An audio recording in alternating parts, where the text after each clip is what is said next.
আসসালামু আলাইকুম সবাইকে, আমি জানতে তাবাসসুম। আজকে আমরা অধ্যায় 6 টাইপ 4 হৃৎপিণ্ড এবং রক্তবাহিকা সম্পর্কিত এমসিকিউ গুলো সলভ করব। তো দেখো, প্রথম প্রশ্নটা কি বলেছে, মানুষের হৃৎপিণ্ডের প্রাচীরের মাঝের স্তর কোনটি? পেরিকার্ডিয়াম, এপিকার্ডিয়াম, মায়োকার্ডিয়াম নাকি এন্ডোকার্ডিয়াম? আচ্ছা, এখানে মনে রাখতে হবে মানুষের হৃৎপিণ্ডের প্রাচীরের তিনটে স্তর রয়েছে। বাইরের স্তর হচ্ছে গিয়ে এপিকার্ডিয়াম, তারপরে ভিতরে মাঝখানের স্তর হচ্ছে মায়োকার্ডিয়াম, আর একদম ভিতরের স্তরটাকে বলা হয় এন্ডোকার্ডিয়াম। ঠিক আছে, আর পেরিকার্ডিয়াম নামে একটা পর্দা দেয়া থাকে। তাহলে আমাদের অ্যান্সার কি হবে? মাঝের স্তর মায়োকার্ডিয়াম। মায়োকার্ডিয়ামে মা দিয়ে মনে রাখবা মাঝের স্তর। এরপরে দেখো, হৃৎপিণ্ডের প্রাচীর কয় স্তর বিশিষ্ট? একটু আগে বলেছি 1 2 3 4, অ্যান্সার হচ্ছে কি 3, অর্থাৎ 3 স্তর বিশিষ্ট। হৃৎপিণ্ডের যে পাতলা পর্দা দ্বারা আবৃত থাকে তার নাম কি? মানে হৃৎপিণ্ডের বাইরে একটা পাতলা পর্দা থাকবে, তার নাম কি হবে? তার নাম হচ্ছে গিয়ে পেরিকার্ডিয়াম হবে। ঠিক আছে, যেটা আমি তোমাদের একটু আগে বলেছি, পেরিকার্ডিয়াম হৃৎপিণ্ডের বাইরের পর্দার নাম। আর এখানে একটু বানানটা কারেকশন করে দেওয়া আছে তোমাদের জন্য, এটা দেখে নিবা। আচ্ছা, এরপরের প্রশ্নটা দেখো, সিস্টোলের ক্ষেত্রে রক্ত বাম নিলয় থেকে কোন রক্তনালীতে প্রবেশ করবে? সিস্টোল মানে হচ্ছে সংকোচনের ক্ষেত্রে। কিসের ক্ষেত্রে? সংকোচন। হৃৎপিণ্ড যখন সংকুচিত হবে তখন কি হয়? রক্ত হচ্ছে বাম নিলয় থেকে রক্তনালীতে প্রবেশ করবে, কিন্তু কোন রক্তনালীতে? মহাধমনী, ফুসফুসীয় ধমনী, ফুসফুসীয় শিরা নাকি নিম্ন মহাশিরা? আচ্ছা, আমরা জানি আমাদের হৃৎপিণ্ডে 4টা প্রকোষ্ঠ রয়েছে, উপরের 2টা অলিন্দ, নিচের 2টা হচ্ছে নিলয়। ডান অলিন্দ বাম অলিন্দ, ডান নিলয় বাম Niloy.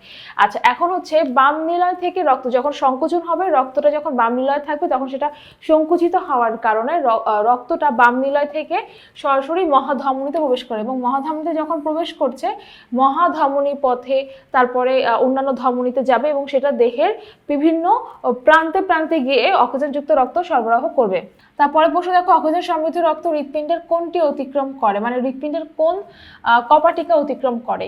Tricuspid valve, pulmonary কপাটিকা, pulmonary ধমনী নাকি বাইকাসপিড ভালভ? কি হবে? অক্সিজেন সমৃদ্ধ রক্ত কোনটা অতিক্রম করে? বাইকাসপিড ভালভ এটা অতিক্রম করবে। ঠিক আছে, বাইকাসপিড ভালভে হচ্ছে 2টা দরজা থাকে বা 2টা পাল্লা থাকে, এই জন্য এটার নাম হচ্ছে কি বাইকাসপিড ভালভ। বাই দিয়ে 2 বোঝায়।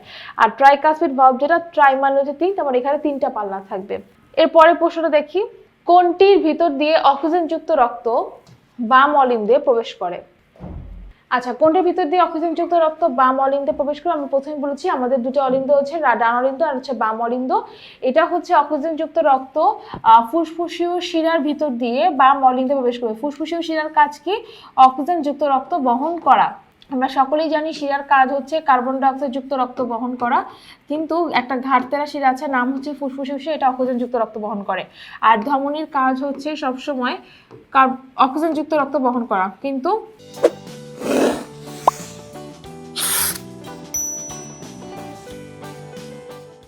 ফুসফুসীয় ধমনী যে ঘাটতারা ধমনী, সেটা কি করে? সেটা কার্বন ডাইঅক্সাইড যুক্ত রক্ত বহন করে। আর বাম অলিন্দে হচ্ছে অক্সিজেন সমৃদ্ধ রক্ত থাকে, তো সেই ক্ষেত্রে অক্সিজেন যুক্ত রক্ত বা অক্সিজেন সমৃদ্ধ রক্ত ফুসফুসীয় শিরার মাধ্যমে কিন্তু বাম অলিন্দে প্রবেশ করছে। এরপরে বসে দেখো, ধমনীর প্রাচীর কয় স্তর বিশিষ্ট হবে? 1 2 3 4, অ্যান্সার হচ্ছে 3 স্তর বিশিষ্ট। হৃৎপিণ্ডের প্রাচীরও 3 স্তর বিশিষ্ট থাকবে, ধমনীর প্রাচীরও 3 স্তর বিশিষ্ট থাকবে। 37 নম্বর প্রশ্ন, টিউনিকা ইন্টারনা কি দিয়ে তৈরি? এই যে আমরা একটু ধমনীর প্রাচীরের কথা বললাম, এখানে 3 স্তর বিশিষ্ট থাকে। 3 স্তরের নামটা কি? প্রথমটা হচ্ছে 3 স্তর, যেটা বাইরের স্তরের নাম হচ্ছে গিয়ে টিউনিকা এক্সটার্না, তারপরে হচ্ছে গিয়ে টিউনিকা মিডিয়া যেটা মাঝখানে থাকে, আর টিউনিকা ইন্টারনা সবার ভিতরে থাকে। ঠিক আছে, এই 3টা স্তর মিলে হচ্ছে ধমনীর প্রাচীর গঠিত। আচ্ছা, তাহলে অ্যান্সার কি দাঁড়াচ্ছে? তন্তুময় যোজক কলা হবে নাকি অনৈচ্ছিক পেশী হবে নাকি স্নায়ু কলা হবে নাকি সরল আবরণী কলা হবে?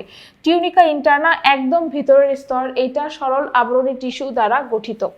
এরপরে প্রশ্ন দেখো, 38 নাম্বার, টিউনিকা মিডিয়া কোনটার সাথে সম্পর্কিত?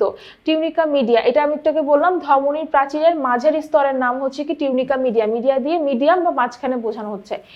তন্তুময় যোজক কলা দৃঢ় অনৈচ্ছিক পেশী, বৃত্তাকার অনৈচ্ছিক পেশী নাকি সরল আবরণী কলা?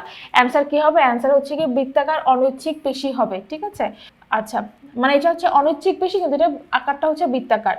চিত্র এ দিয়ে এখানে একটা ছবি দেয়া হচ্ছে, এটা কিন্তু তোমাদের বইতে ছবিটা দেয়া আছে, 2টা ছবি দেয়া আছে, একটা ধমনী এবং শিরা, 2টারই হচ্ছে প্রাচীরের ছবি দেয়া আছে, মানে 3টা স্তরে যে বিভক্ত সেটা আলাদা আলাদা করে প্রকাশ করা হয়েছে। তাই তোমাকে এখন বুঝতে হবে এটা ধমনীকে নির্দেশ করছে নাকি শিরাকে নির্দেশ করছে।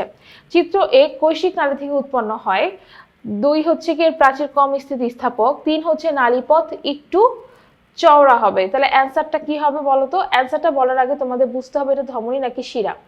এটা হচ্ছে কি শিরার প্রস্থচ্ছেদ করা হয়েছে, এটা আমরা মাথায় রাখবো। কিভাবে আমরা বুঝবো এটা শিরা? দেখবা যে এটার এই অংশটা, এটার যে নালীপথ সেটা কিন্তু চওড়া আছে এবং এর মধ্যে হচ্ছে কিন্তু কপাটিকা আছে। এটা দেখতে পাচ্ছ, এটা কি? এটা হচ্ছে কি একটা কপাটিকা। কপাটিকা কোথায় থাকে? শিরাতে কপাটিকা থাকবে। কপাটিকা মানে দরজা। শুধুমাত্র শিরাতেই দরজা বা কপাটিকা রয়েছে, ধমনীতে কিন্তু নাই। যেহেতু এখানে কপাটিকার ছবি প্লাস নালীপথ চওড়া, তার মানে এটা হচ্ছে শিরার যে প্রাচীর, সে প্রাচীরের প্রস্থচ্ছেদ করা হয়েছে। তাহলে আমরা এই অপশনগুলো যদি দেখি তাহলে বুঝতে পারবো অ্যান্সার কি হবে। কোষনালী থেকে উৎপন্ন হয়, অবশ্যই শিরাটা হচ্ছে কোষনালী থেকে তৈরি হয়। এর প্রাচীর কম স্থিতিস্থাপক, এর প্রাচীরটা স্থিতিস্থাপকতা কম থাকবে, নালীপথ চওড়া, ছবি দেখেই বোঝা যাচ্ছে। তাহলে আমার অ্যান্সার কিন্তু 4টাই হচ্ছে।